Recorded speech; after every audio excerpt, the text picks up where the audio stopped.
Hi, I'm Dr. Bill Mc Dade. I'm an anesthesiology professor at Rush University College of Medicine, as well as the Chief for Diversity, Equity, and Inclusion for the Accreditation Council for Graduate Medical Education. The ACGME accredits all the residency programs and most of the fellowships in the United States for physicians before they actually enter the practice of medicine.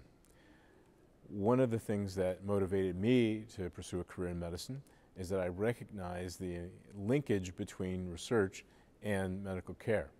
And I did that through being introduced to Dr. Donald Steiner, a pioneering researcher at the University of Chicago, the summer after my sophomore year in college.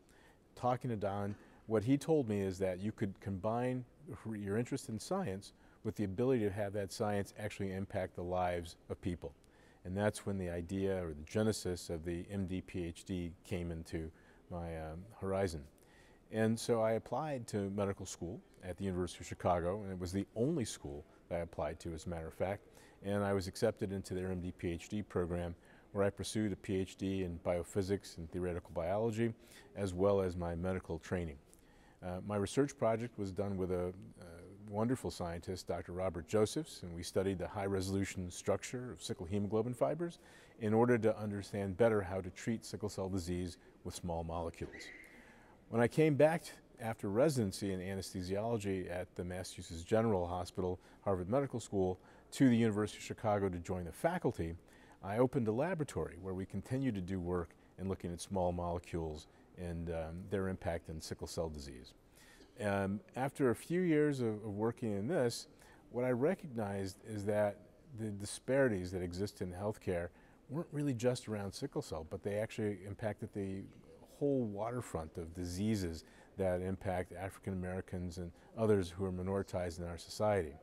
And I became very much interested in trying to increase the diversity in medical education, because what I recognized is that faculty at medical schools help to drive the agenda for research, help to inspire the next generation of medical students. And so I joined the admissions committee probably 2 weeks after being on the faculty at the invitation of another wonderful mentor, Dr. Norma Wagner. I was on the admissions committee at the University of Chicago about 17 years. I even chaired the admissions committee for a good portion of that time, and was asked to become Associate Dean for Multicultural Affairs there, where we really went from having very few minoritized people in the medical school at the University of Chicago to having a much larger footprint of diversity. The University of Chicago is one of the most diverse medical schools in the country right now. In the year that I started medical school, I was the only African American student in my class. I was also the youngest student in my class. I was 19 when I started medical school. And so it really gave me an opportunity to give back to the place that helped me to become a physician.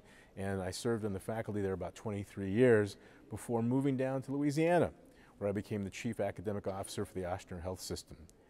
Becoming chief medical officer meant that I led the medical school affiliation that the Ochsner Health System had with the University of Queensland, where we had a track of 120 U.S. students who went to Brisbane, Australia to do their first 2 years of medical school, and then came back to Ochsner hospitals in Louisiana to finish their clinical years. And they graduated with degrees from the University of Queensland, one of the top universities in the world. I learned my administrative work in medicine and academics through having been an associate dean at the University of Chicago and then serving as deputy provost at the University of Chicago, where I got a chance to work on faculty development and faculty hiring, as well as programs that would lead to increased numbers of graduate students who are from diverse backgrounds. So that's my path into medicine and into leadership with respect to academics in general.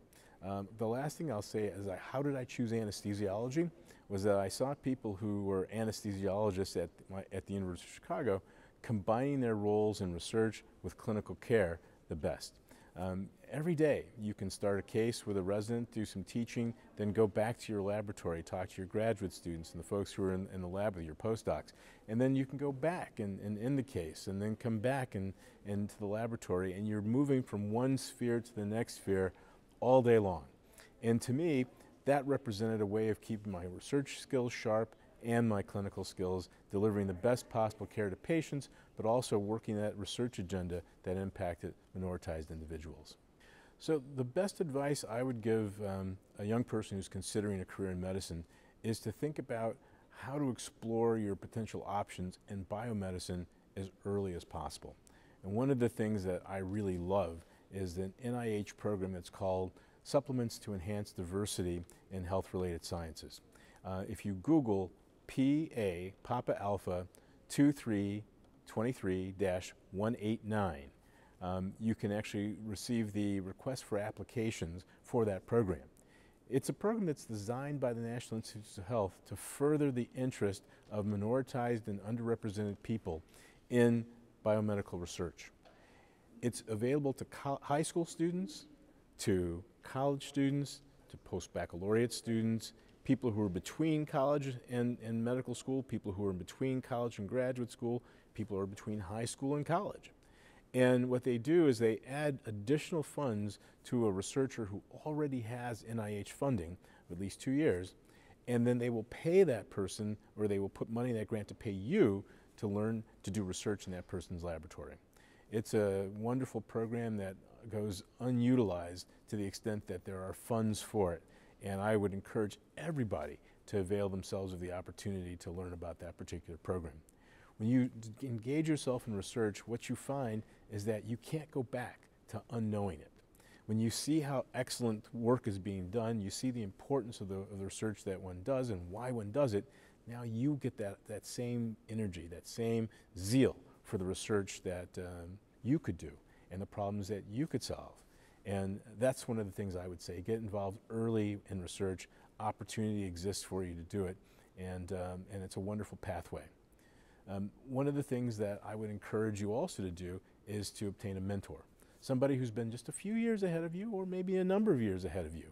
My mentor was a gentleman named Dr. James Bowman, who was the first African-American faculty member at the University of Chicago. His story reminds me a lot of what is being done down here in Palm Beach, with the idea that minoritized physicians help to mentor minoritized physicians in training. The T. Leroy Jefferson Society and the programs that you do every year here in Florida are very much the things that young people need in order to see role models, in order to have people to ask questions of, and to really find out whether a career in medicine suits you.